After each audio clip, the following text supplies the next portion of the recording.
Good morning students and my dear friends, today is 5th of May 2023 Friday.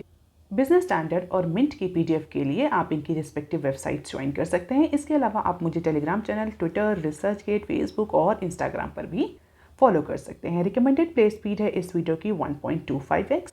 Thought of the day is failure is success in progress. और आज के mint paper की approximately 11 important news headlines है। Business standard की approximately 15 important news headlines हैं और आज के डिस्कशन में हम 13 न्यूज़ आर्टिकल्स कवर करेंगे। तो स्टार्ट करते हैं। आज का पहला आर्टिकल जो कि मिंट के पेज नंबर 1 पर दिया हुआ है, India Russia hold talks to settle trade in rupees. जिस तरह से इंडिया इंडियन रुपी को इंटरनेशनलाइज करने के एफर्ट्स कर रहा था, कई सारे कंट्रीज़ के साथ बाईलैटरल एग्रीमेंट्स नेगोशिएशन चल रहा था ट्रेड को रुपी में सेटल करने के लिए, जो कि सबसे पहले रशिया से स्टार्ट हुआ था। इंडिया रशिया के बीच में नेगोशिएशन रशिया यूक्रेन क्राइसिस के बाद स्टार्ट हुआ था। तो जो डेलिब्रेशंस, जो नेगोशिएशन स्टार्ट हुआ था, वो फाइनल एक एग्रीमेंट में कन्वर्ट नहीं हो पाया है। दोनों ही कंट्रीज़ ने अपने जो एफर्ट्स थे उनको सस्पेंड कर दिया है in order to settle their trade in rupees. तो कई मंथ से ये नेगोशिएशन चल रहा था, कई राउंड्स ऑफ नेगोशिएशन हुए। फाइनली इंडिया जो था वो मॉस्को को, रशिया को कन्विंस नहीं कर पाया इंडियन रुपी को एज अ रिजर्व मेंटेन करने में। और ऐसा कहा जा रहा है कि this would be a major setback for Indian importers. तो ऐसे इंपोर्टर्स जो कि चीप ऑयल और कोल रशिया से इंपोर्ट करते हैं और जो इस पर्टिकुलर एग्रीमेंट का वेट कर रहे थे बहुत टाइम से कि एक परमानेंट रुपी सेटलमेंट मैकेनिज्म जो है इंडिया और रशिया के बीच में अगर साइन हो जाता है तो रुपी और रशियन करेंसीज में लोकली ट्रेड जो है वो पॉसिबल हो पाएगा और उनको लोअर करेंसी कन्वर्जन चार्ज या लोअर करेंसी कन्वर्जन कॉस्ट पे करनी पड़ेगी, या इनकी जो करेंसी कन्वर्जन की कॉस्ट है वो लोअर हो जाएगी। फाइनली ये जो नेगोशिएशन था ये फेल हो चुका है और ऐसा कहा जा रहा है कि ऐसे इंपोर्टर्स जो कि चीप ऑयल और चीप क्रूड ऑयल और कोल रशिया से इंपोर्ट करते हैं उनके लिए ये एक मेजर ड्रॉबैक है, मेजर सेटबैक है। अब क्वेश्चन ये उठता है कि ये सडनली कितने मंथ से ये नेगोशिएशन चल रहा था, डेलिब्रेशन चल रहा था, ये सडनली ये डेलिब्रेशन या ये एफर्ट जो है ये सस्पेंड क्यों कर दिए दोनों ही कंट्रीज़ ने बाईलैटरली, या हम बोले रशिया ने क्यों इस पर्टिकुलर एग्रीमेंट को आगे नहीं बढ़ाया। तो रशिया को अगर हम ट्रेड देखें, इंडिया और रशिया के बीच में अगर हम ट्रेड देखें तो रशिया जो है वो हाई ट्रेड गैप में है, मतलब रशिया जनरली सरप्लस सिचुएशन में रहता है इंडिया के साथ। और अगर रशिया के अकॉर्डिंग अगर ये बाईलैटरल एग्रीमेंट जो है वो साइन हो जाता तो डेफिनेटली रशिया के पास एनुअल रुपी जो सरप्लस है वो अप्रॉक्सीमेटली $40 बिलियन का एनुअली सरप्लस इंडियन रुपी होता, जो कि डिज़ायरेबल नहीं है। That is not desirable for Russia to maintain such an amount of rupee accumulation, क्योंकि ये जो करेंसी होगी इंडियन रुपी ये सिर्फ इंडिया से ही यूज़ करी जा सकेगी, बाकी अदर कंट्रीज से ट्रेड में इसको यूज़ नहीं किया जा सकेगा। And that is why Russia is thinking कि maintaining such an high amount of Indian rupee और such as high amount of Indian reserve is not actually desirable. तो रशिया के लिए इसका बेसिकली बेनिफिट नहीं था and that is why Russia ने इस पर्टिकुलर एग्रीमेंट को, या जो सेटलमेंट था प्राइमरी और परमानेंट रुपी पेमेंट मैकेनिज्म जो था, इसको फाइनली सेटलमेंट के फॉर्म या एग्रीमेंट के फॉर्म में कन्वर्ट नहीं किया। जो भी एफर्ट्स थे वो फिलहाल के लिए सस्पेंड किए जा चुके हैं। हालांकि finance ministry, reserve bank of India और रशियन अथॉरिटी ने अभी फिलहाल के लिए इस पर्टिकुलर क्वेश्चन पे कोई ऑफिशियल रिस्पॉन्स नहीं दिया है। और अगर अदर कंट्रीज़ के साथ जो ये नेगोशिएशन चल रहा है परमानेंट रुपी पेमेंट मैकेनिज्म को लेकर के, अगर उनकी फीजिबिलिटी को हम देखें, उनकी पॉसिबिलिटी को देखें कि वो अदर कंट्रीज़ के साथ तो कितना फीजिबल हो पाता है, क्या अदर कंट्रीज़ ये मैकेनिज्म साइन करते हैं या एग्रीमेंट में जाते हैं बाईलैटरल एग्रीमेंट में for permanent rupee payment mechanism. तो अगर उसको देखें तो इंडिया जो इंडियन रुपी है वो फुली कन्वर्टेबल नहीं है, फर्स्ट कंडीशन। सेकेंड कंडीशन ये है कि इंडिया का जो शेयर है टोटल ग्लोबल एक्सपोर्ट पे वो बहुत ही कम है, अप्रॉक्सीमेटली 2% है। जो टोटल ग्लोबल एक्सपोर्ट होता है उसमें इंडिया केवल 2% का पार्टनर या 2% का उसका शेयर है। तो ये जो सारे फैक्टर्स हैं ये अदर कंट्रीज़ को या उस पॉसिबिलिटी को रिड्यूस करते हैं कि अदर कंट्रीज़ जो हैं वो इंडियन रुपी को होल्ड करें। क्यों? क्योंकि इंडियन रुपी को कहीं और या अदर कंट्रीज़ के साथ ट्रेड में बहुत ज़्यादा यूज़ नहीं कर सकते। क्यों नहीं यूज़ कर सकते? क्योंकि इंडिया का जो शेयर है वो केवल 2% है टोटल एक्सपोर्ट में और इंडियन रुपी फुली कन्वर्टेबल भी नहीं है। So these two conditions are actually prompting the countries not to accumulate, not to reserve the Indian rupee, and that is why Moscow और the Russia has actually negated this agreement, and there are high chances that other major countries to whom India is negotiating for this bilateral settlement may also not pursue this agreement with India. So let us see कि आगे क्या होता है. फिलहाल this is a major setback for Indian government as well as Indian importer. अब देख लेते हैं article number 2 that is given on page number 1 of Mint paper. India is a bright spot for growth aided by domestic consumption. तो basically ये एक interview है Asian development bank ADB के chief economist का, जहां पर उन्होंने इंडिया के प्रॉस्पेक्ट्स के बारे में बताया है, इंडिया की ग्रोथ रेट के बारे में अपने प्रोजेक्शंस दिए हैं, अपने ओपिनियन दिया. तभी रिसेंटली ADB की एक मीटिंग चल रही थी और इसी वजह से ADB जो एशियन डेवलपमेंट बैंक है वो ज़्यादा न्यूज़ में है. हमारी कल फाइनेंस मिनिस्टर ने भी ADB बैंक के फोरम में WTO को लेकर के और उसके फेवरेटिज्म को लेकर के अपना ओपिनियन दिया था. कल उस न्यूज़ को भी हमने कवर किया था. आज इस न्यूज़ में बेसिकली चीफ इकोनॉमिस्ट जो है एशियन डेवलपमेंट के, उनका ये कहना है कि इंडिया जो है वो अप्रॉक्सीमेटली 8% का ग्रोथ रेट अचीव कर सकता है इन long term based on productivity growth investment and infrastructure building. तो जिस तरीके से Indian government productivity, efficiency, investment, infrastructure development को फोकस कर रही है, इंडिया के पास पॉसिबिलिटी है, इंडिया के पास पोटेंशियल है कि इंडिया आगे आने वाले टाइम में अप्रॉक्सीमेटली 8% का ग्रोथ रेट अचीव कर सकता है. And India is one of the brightest spot for the growth in और अमंग एशियन कंट्रीज. और इसीलिए इंडिया में जो कई सारी स्कीम इस समय चल रही हैं, production linked incentive scheme for attracting the investment and other direct subsidies that Indian government is providing to investors or the businessman, उन सबको अप्रेज करते हुए उन्होंने इंडिया के ग्रोथ पोटेंशियल के बारे में बात करी. हालांकि यूरोपियन कंट्रीज़ के साथ, EU के साथ इंडिया का जो कार्बन टैक्स को लेकर के जो इशू चल रहा है उस पर भी उन्होंने अपना ओपिनियन दिया. चीफ इकोनॉमिस्ट ने उन्होंने बोला कि इंडिया को इस पर्टिकुलर इशू पर थोड़ा ओपन माइंडेड होना चाहिए और जो इंडिया की नेट ज़ीरो एमिशन की पॉलिसी है बाय 2070 तक इंडिया ने नेट ज़ीरो कार्बन एमिशन का टारगेट रखा है. तो उस पर्टिकुलर टारगेट को देखते हुए इंडिया को ADB एनर्जी ट्रांजिशन मैकेनिज्म में भी ओपन माइंडेड होना चाहिए. जो ADB यानी एशियन डेवलपमेंट बैंक का जो एनर्जी ट्रांजिशन मैकेनिज्म है उसको अडॉप्ट करने के लिए भी इंडिया को ओपन माइंडेड होना चाहिए. लेकिन अगर EU के साथ इस तरह से कार्बन टैक्स को लेकर के कोई भी इशू जनरेट होता that will be trade prohibitive. हालांकि EU के कार्बन टैक्स को लेकर के कोई बहुत इंक्लाइंड ओपिनियन नहीं दिया है चीफ इकोनॉमिस्ट है एशियन डेवलपमेंट बैंक के. लेकिन हाँ, उन्होंने ADB के जो एनर्जी ट्रांजिशन मैकेनिज्म है उसको लेकर के इंडिया को ओपन माइंडेड होने के लिए बोला. तो बेसिकली कई सारे माइक्रो इकोनॉमिक हैंडविंड्स की बात करी है, इंडिया के जो चैलेंजेस हैं उनके बारे में बताया और इंडिया किस तरीके से इन चैलेंजेस को ओवर करके एक अच्छी डिसेंट ग्रोथ रेट अचीव कर सकता है. आप देख लेते हैं article number 3 that is given on page number 1 of Mint paper. India eyes Guyana's oil to meet demand. India is world third largest oil importer. First two oil importers कौन है आप मुझे कमेंट सेक्शन में लिख करके बता सकते हैं. इंडिया जो है वर्ल्ड का third largest crude oil importer है और अपनी एनर्जी सिक्योरिटी को बॉल्स्टर करने के लिए, इंश्योर करने के लिए, सिक्योर करने के लिए इंडिया जो है प्लान कर रहा है to source most of the Guyana's oil share from its oil fields. और इसके लिए लॉन्ग टर्म कॉन्ट्रैक्ट भी गवर्नमेंट साइन कर सकती है on preferential rate basis. Guyana is a country on south America's north Atlantic coast and it's basically defined by dense rain forest.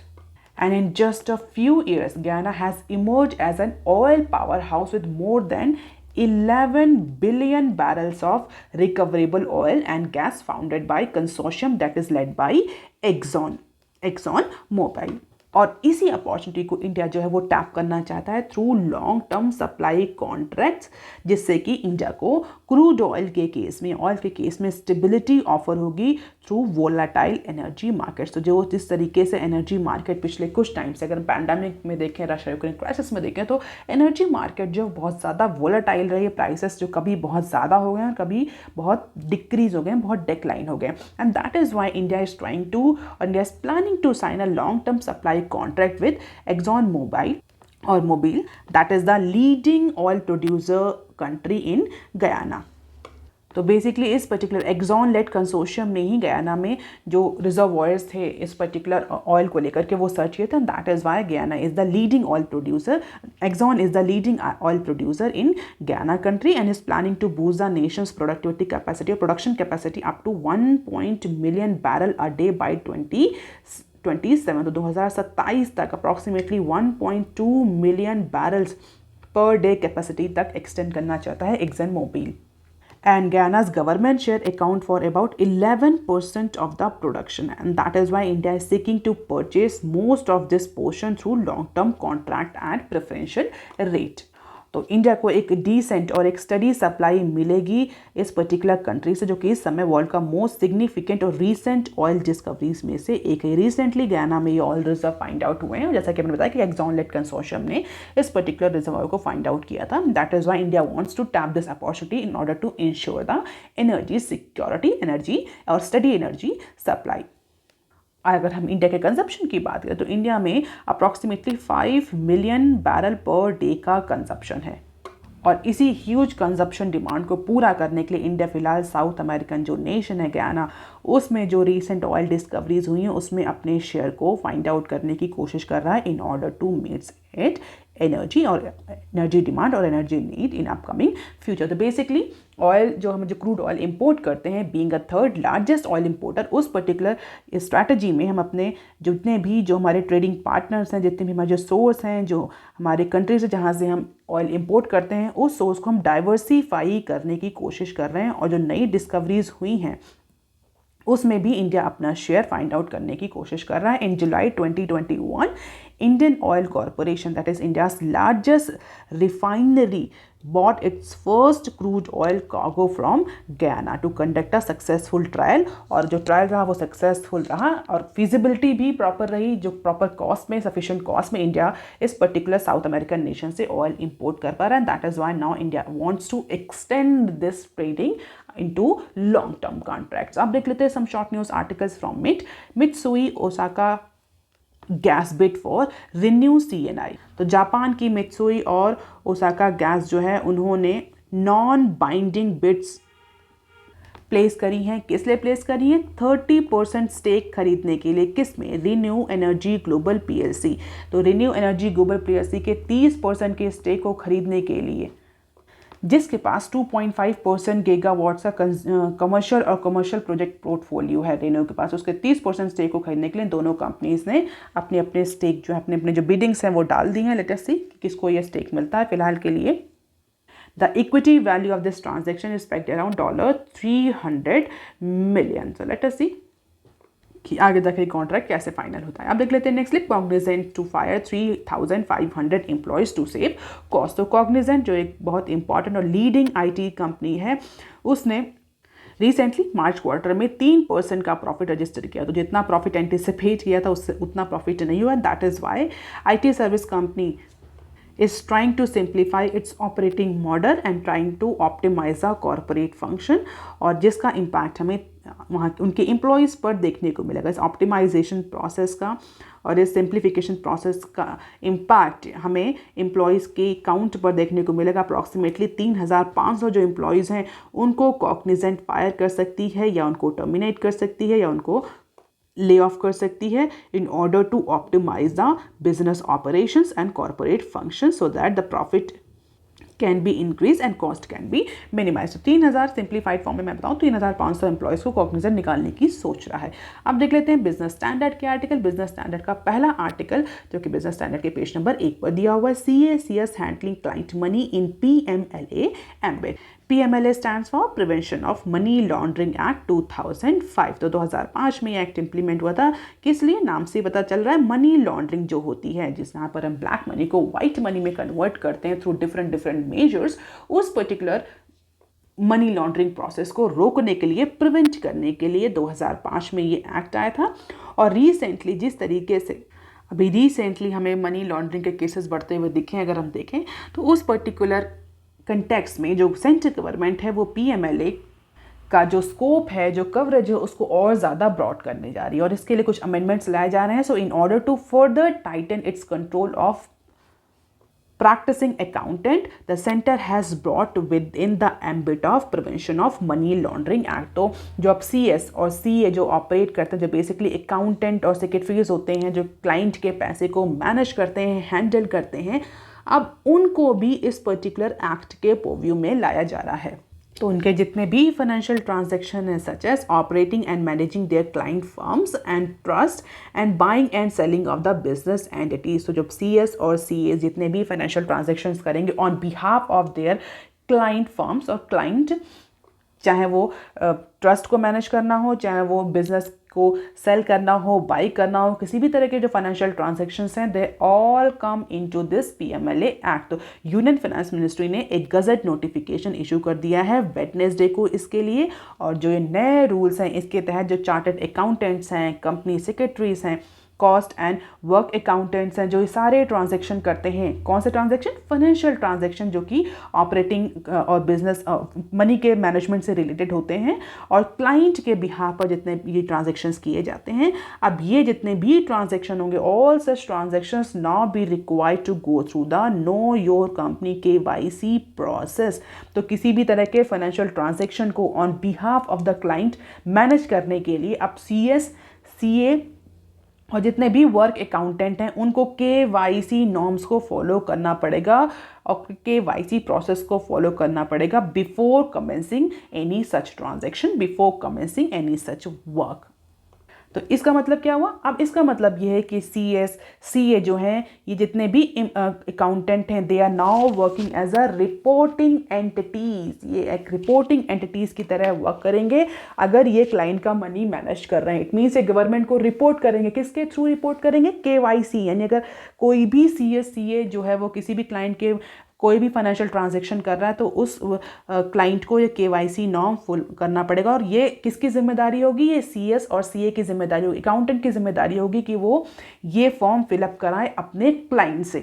तो अब जो है वो अकाउंटेंट जो है वो एक रिपोर्टिंग एंटिटीज की तरह वर्क करेंगे if they are managing their clients money. So under PMLA every reporting entity is required to maintain record of all transaction and furnish them to financial intelligence units FIUs। तो अब CAs को, accountants को अपने client के बारे में एक पूरा KYC नॉर्म फिल करना पड़ेगा, उनके जितने भी फाइनेंशियल ट्रांजैक्शंस हैं उनकी डिटेल मेंटेन करनी पड़ेगी और उन सारी डिटेल्स को, सारी इंफॉर्मेशन को फाइनेंशियल इंटेलिजेंस यूनिट से शेयर करना पड़ेगा जब जब उनसे ये डिटेल्स मांगी जाएगी। अगर कोई इन्वेस्टिगेशन चल रहा है अंडर PMLA और मांगा गया है CS और अकाउंटेंट से उस पर्टिकुलर क्लाइंट की डिटेल्स, तो अकाउंटेंट को और सेक्रेटरीज को ये डिटेल शेयर करनी पड़ेगी through financial intelligence units. And this moves eight curbing the fraudulent practices which accountants alleged help their clients to launder money। तो बेसिकली एक नेक्सस होता है CS और क्लाइंट्स के बीच में। जो CAs होते हैं ये बताते हैं क्लाइंट को कि किस तरीके से आप अपना टैक्स इवेजन करें, किस तरीके से आप मनी लॉन्ड्रिंग करें, किस तरीके से CAs हैं ये मनी लॉन्ड्रिंग में हेल्प करते हैं क्लाइंट्स को। तो आप क्या किया है, जो चोर है उसी को कोतवाल बना दिया है गवर्नमेंट ने कि अब आप हमें बताएंगे कि अपने क्लाइंट का सारा डिटेल आप रखेंगे और जब आपसे पूछा जाएगा then you will be responsible for furnishing such information. तो KYC नॉर्म्स भी आप फुलफिल करेंगे, जितने भी फाइनेंशियल ट्रांजेक्शन्स हैं उनके डिटेल्स को अब आपको मेंटेन करना पड़ेगा। The notification further mandate the accountants will have to take the step to examine the ownership as well as the financial positions of their client. तो अगर आपका कोई क्लाइंट और आप उसके अकाउंटेंट है तो you have to maintain the ownership and financial positions of your client, जहां पर आपको ये भी बताना पड़ेगा कि सोर्स ऑफ फंड क्या, कहाँ से पैसा आया है, इसका रिकॉर्ड मेंटेन करेंगे और किस लिए ये ट्रांजैक्शन किया जा रहा है। तो पहले ये पैसा कहाँ से आया है और इस पैसे को कहाँ भेजा जा रहा है और किस लिए भेजा जा रहा है, ये सारी डिटेल्स अब CAs को मेंटेन करनी पड़ेगी as per the new circular that has been published yesterday. So this is widening the scope of PMLA. So activities now recognized under PMLA, buying and selling of the immovable properties and business entities operating or managing a client funds, companies or trusts, managing clients' money, securities and other assets, banks and security accounts. Now CA and CS will act as a reporting entities to the government, and ऐसा कहा जा रहा है कि this move will help the government to actually remove और curb the fraudulent practices for money laundering through this accountant lobby. अब देख लेते हैं article number 7 that is given on page number 4 of business standard. States use ₹82K crore of ₹1 trillion capex support allotted in financial year 23। अगर आप regularly follow कर रहे हैं इस न्यूज़ चैनल तो आपको पता होगा कि लास्ट ईयर यानी फाइनेंशियल ईयर 23 में गवर्नमेंट ने, कौन सी गवर्नमेंट ने, सेंट्रल गवर्नमेंट ने 1 ट्रिलियन कैपेक्स का सपोर्ट प्रोवाइड किया था स्टेट्स को। तो इकोनॉमी को बूस्ट करने के लिए, स्पेशली पैंडेमिक के बाद रिकवरी को बूस्ट करने के लिए गवर्नमेंट ने, सेंट्रल गवर्नमेंट ने 1 ट्रिलियन का कैपेक्स सपोर्ट प्रोवाइड करने की बात की थी, जहां पर गवर्नमेंट ने बोला था आपको मिनिमम कॉस्ट में या लेस इंटरेस्ट रेट पे ये लोन प्रोवाइड करेंगे स्टेट्स को, और स्टेट चाहे तो अपने यहाँ कैपेक्स या कैपिटल एक्सपेंडिचर को बूस्ट अप कर सकते हैं। तो जो 1 ट्रिलियन की हेल्प सेंट्रल गवर्नमेंट ने प्रोवाइड करी थी in long term loans to states, long term और लेस इंटरेस्ट रेट में, जिससे कि जो स्टेट्स हैं वो अपने स्टेट्स में जो स्टेट्स गवर्नमेंट हैं वो अपने स्टेट्स में कैपिटल एक्सपेंडिचर को बूस्ट अप कर सके into this financial year, into this fiscal year. उस 1 ट्रिलियन में से अप्रॉक्सीमेटली 82K करोड़ ही यूज हो पाया है, जबकि 18K करोड़ जो है वो अनयूटिलाइज है। इट मीन्स स्टेट्स गवर्नमेंट ने केवल 82 करोड़ का ही लोन लिया। जो 1 ट्रिलियन का जो loan line of credit government ने ऑफर करी थी, उसमें से टोटल स्टेट्स ने, ऑल स्टेट्स ने कंबाइंड फॉर्म में 82K करोड़ यानी 82 करोड़ का ही लोन लिया है। 18,000 करोड़ जो है वो अनयूटिलाइज रहे as per the recent data. और ऑफिशियल्स का कहना है कि जो स्टेट्स गवर्नमेंट डिफरेंट स्टेट्स हैं, they don't have as much capacity to implement capital intensive long gestation projects as centre does. तो जो ऑफिशियल्स हैं उन्होंने रिस्पॉन्ड किया है, जर्नलिस्ट उनका ये कहना है कि बेसिकली स्टेट्स ने ये लोन पूरा कंप्लीटली इस लोन को एग्जॉस्ट क्यों नहीं किया, क्योंकि स्टेट्स के पास इतनी कैपेसिटी नहीं है कि जो वो सेंटर की तरह बड़े बड़े इंफ्रास्ट्रक्चर और कैपिटल इन्वेस्टमेंट कर सकें जैसे स्टेट गवर्नमेंट करती है। स्पेशली कैपिटल इंटेंसिव और लॉन्ग जस्टेशन पीरियड वाले जो प्रोजेक्ट्स हैं उनको स्टेट्स जो है इंप्लीमेंट करने में इतनी कैपेबल नहीं है, जिसकी वजह से कुछ स्टेट्स ने ये इस पर्टिकुलर 1 ट्रिलियन का जो लाइन ऑफ क्रेडिट था इससे लोन नहीं लिया, और उन्होंने किसी भी तरह का कोई सिग्निफिकेंट कैपिटल एक्सपेंडिचर नहीं किया। और अगर सारे स्टेट्स को देखा जाए तो सबसे जो पीछे रहा वो वेस्ट बंगाल रहा। West Bengal has been the laggard, सबसे कम जो कैपिटल एक्सपेंडिचर रहा वो वेस्ट बंगाल ने रखा।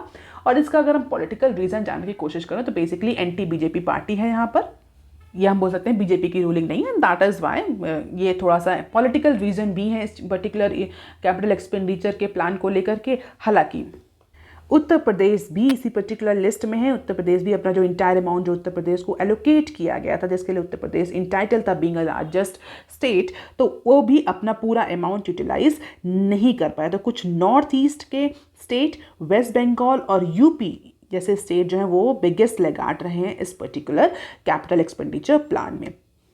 And this is the data. अगर हम देखें रिवाइज एस्टिमेट्स फाइनेंशियल ईयर 23 का अगर रिवाइज एस्टिमेट्स देखें तो 78K crore would be disbursed out of 1 trillion, और by March 31 approximately 82K crore has been taken up by states, and among many of these states have not utilized their entire capital loan amount जो कि उनको available था। और waste Bengal ने तो केवल और केवल एक ही इंस्टॉलमेंट ली अमंग ऑल स्टेट्स। और ये जो 1 ट्रिलियन का लोन था, ये कितना लोन था, कितने साल को, अप्रॉक्सीमेटली 50 साल के लिए इस लोन को दिया गया था। That was the interest free loan to states government. और सीधे सेंटर ने बोला था कि आप सिर्फ कैपिटल एक्सपेंडिचर करिए। अच्छा, कैपिटल एक्सपेंडिचर के लिए क्यों ये लोन दिया गया था?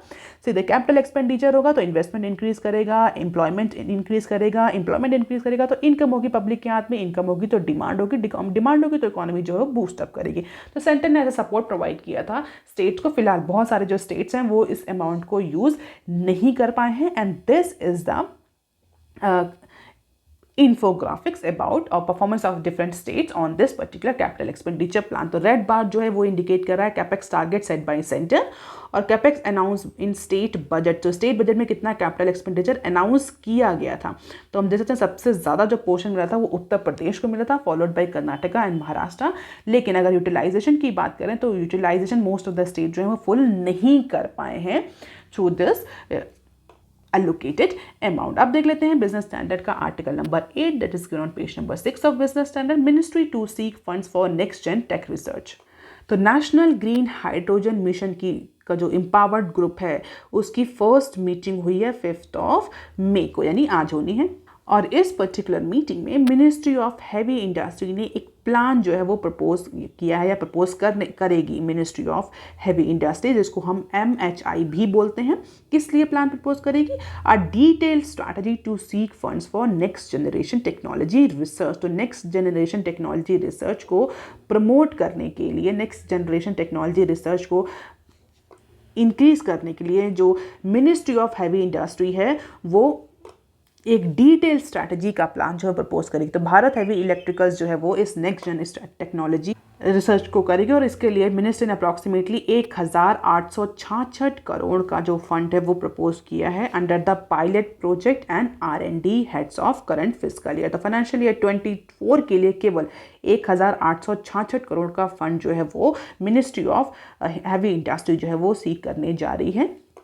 तो जो नेशनल ग्रीन हाइड्रोजन मिशन है उससे उस पर्टिकुलर मिशन के अंडर ये फंड लिया जाएगा for promoting the next generation technology research, जिससे कि जो नेक्स्ट जेन टेक्नोलॉजी है कैसे कैसे इलेक्ट्रोलाइजर, फ्यूल स्टेक, उनकी डिमांड को पूरा किया जा सके। और ये फंड जो है उसको भारत हैवी इलेक्ट्रिकल्स बेल को दिया जाएगा और बेल इसमें लीड करेगा इस particular world class green hydrogen technology development और रिसर्च में जो बेल है इस पर्टिकुलर इनिशिएटिव को लीड करे। जो इनिशियल आउटले है मिशन का वो जनवरी में जो कैबिनेट यूनियन कैबिनेट है उसने क्लियर कर दिया था। अप्रॉक्सीमेटली 19,744 करोड़ का इनिशियल आउटले था और इसके साथ साथ एडिशनल भी जो एक्सपेंसेस हैं उसके लिए भी पैसा जो है फंड जो है वो रिलीज़ किया गया था towards the different mission components. और बेल ने इसकी स्टार्टिंग भी कर दी है। Electrolyser system for hydrogen production के लिए बेल ने expression of interest EOI for partnership के लिए EOI भी इनवाइट कर लिया। सो लेट अस सी कि अगर ये फंड जो है प्रपोज फंड है अगर ये यूटिलाइज होता है तो डेफिनेटली इंडिया में हमें ग्रीन हाइड्रोजन टेक्नोलॉजी के केस में एक सिग्निफिकेंट रिसर्च देखने को मिल सकता है, डेवलपमेंट देखने को मिल सकता है। This is the initial outlay. अलग अलग हेड्स में अलग अलग आउटले किया गया है और गवर्नमेंट जो है अपनी ग्रीन टेक्नोलॉजी ग्रीन हाइड्रोजन को लेकर के बहुत ज़्यादा एक्टिव और मिशन मोड में। आप देख लेते हैं some short news articles from business standard. Cognizant rejig to cost $400 million over 2 years. So NASDAQ listed IT services firm Cognizant will incur the cost of approximately $400 million over the last 2 years as it is going to restructure its operation amid the sluggish growth rate, जो कि अभी हमने mint के analysis में discuss भी किया है। और इस नेक्स्ट जेन प्रोग्राम के तहत नेक्स्ट जेन प्रोग्राम जो है वो लॉन्च किया है या स्टार्ट किया है कॉग्निजेंट ने और इसके तहत जो है अपने बहुत सारे ऑपरेटिंग मॉडल्स को सिंप्लीफाई करेगी। कॉर्पोरेट जो फंक्शंस हैं उनको ऑप्टिमाइज किया जाएगा, कंसोलिडेशन किया जाएगा, रीअलाइनमेंट किया जाएगा ऑफिस स्पेस का, जिससे कि पोस्ट पैंडेमिक जो हाइब्रिड वर्क इन्वायरमेंट है उसको भी प्रमोट किया जा सके। और इसके तहत जो है वो रिट्रेंचमेंट और लेड ऑफ भी कर रही है Cognizant. This news we have already covered in Mint. अब देख लेते हैं next clip. Safeguard for project wise insolvency in real estate on card. So concern about the possible misuse of its proposal to allow the project-based insolvency resolution for real estate company. Ministry of Corporate Affairs is trying to work out certain speed breakers to ensure that these are the checks and balances in the law. तो basically project wise जो insolvency के cases देखने को मिलते हैं real estate में उसको लेकर के जो रूल्स हैं उनको गवर्नमेंट जो है वो स्पेशली जो मिनिस्ट्री ऑफ कॉर्पोरेट अफेयर्स है MCA है वो कुछ मॉडिफाई करने जा रही है, अमेंड करने जा रही है। और इसके लिए मिनिस्ट्री ने कंसल्टेशन पेपर्स जो है इंसॉल्वेंसी और बैंकरप्सी कोर्ट को उसको भी प्रपोज किया है। तो स्पेशली जो ये अमेंडमेंट्स हैं या जो रियल स्टेट प्रोजेक्ट्स हैं जो कि इंसॉल्वेंट हो जाते हैं उनकी प्रोसीडिंग्स को लेकर के है कि उसमें किस तरीके से जो अदर डेटर्स हैं, कॉर्पोरेट डेटर्स हैं, प्रमोटर्स हैं, उनको किस तरीके से रिस्पॉन्सिबल बनाया जाए, किस तरीके से एप्लीकेशन, कई सारे अमेंडमेंट्स हैं। जब ये अमेंडमेंट्स हो जाएंगे then we will discuss this in detail.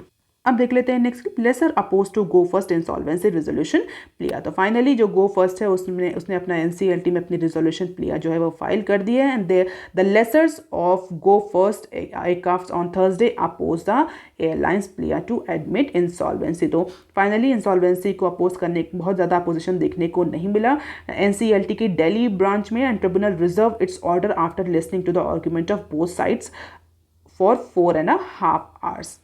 तो दोनों साइड, कुछ साइड अपोज कर रहे हैं इंसॉल्वेंसी को, कुछ साइड जो है वो कह रहे हैं नहीं कंपनी जो है वो इंसॉल्वेंट हो गई है, उसको वो फेल हो गई, उसको इंसॉल्वेंसी प्रोसीडिंग्स में जाना चाहिए। हालांकि 4 घंटे अप्रॉक्सीमेटली 4 घंटे ये जो हेयरिंग्स थी चली NCLT ने। अभी फिलहाल के लिए NCLT ने अपना जो ऑर्डर है इस पर्टिकुलर रेजोल्यूशन प्लिया को लेकर के वो सिक्योर रखा है कि आगे गो फर्स्ट को इंसॉल्वेंसी रेजोल्यूशन प्रोसेस में डाला जाएगा कि नहीं जाएगा। So this is what Go First said and this is what lessor said. You can just see their arguments, बहुत ज़्यादा इसको याद करने की जरूरत नहीं। आप देख लेते हैं next clip. India Russia suspend talks to settle trade in rupee. This news we have covered in Mint. अब देख लेते हैं next clip. government likely to stop building coal-fired power plants. The central government is planning to stop building new coal-fired power plants apart from its already in the pipeline. तो जो pipeline में है coal-fired power plant, उनको छोड़ करके अब नए किसी भी coal-fired power plant को गवर्नमेंट अप्रूवल नहीं देगी by removing the key clause from the final draft of National Electricity Policy (NEP). में इस पॉलिसी में गवर्नमेंट ने इस पर्टिकुलर क्लॉज को फिक्स कर दिया और reason behind definitely to fight the climate change. तो क्लाइमेट चेंज और अपने जो गोल्स हैं क्लाइमेट चेंज को लेकर के उसको अचीव करने के लिए गवर्नमेंट ने फिलहाल के लिए जो नए इलेक्ट्रिसिटी जनरेशन के प्लांट्स हैं जो बेसिकली कोल बेस्ड प्लांट्स होते हैं, coal fired plants power plants होते हैं, उनको अब अप्रूवल सेंट्रल गवर्नमेंट नहीं देगी। The draft if approved by the federal cabinet that is chaired by Prime Minister Narendra Modi would make China the only major country to open to fresh requests to add significant new coal-fired capacity। तो केवल China के अलावा जितने भी other countries हैं उनमें coal-fired जो power plants हैं उन सब के लिए अब नए प्लांट्स को अप्रूवल नहीं मिलेगा। इंडिया भी उसी लिस्ट में शामिल हो जाएगा अगर ये ड्राफ्ट अप्रूव हो जाता है। और अगर इंडिया और चाइना की बात करें तो India and China account for 80% of all active coal projects as major developing countries. तो अगर इंडिया में ड्राफ्ट अप्रूव हुआ तो definitely it will be a very very significant step for fighting the climate change related issues. Probably आगे आने वाले time में हमें चाइना में भी इस particular coal fire power plant में बैन देखने को मिल सकता है। So that is all for today students. Please like share and subscribe. Thank you. Have a nice day.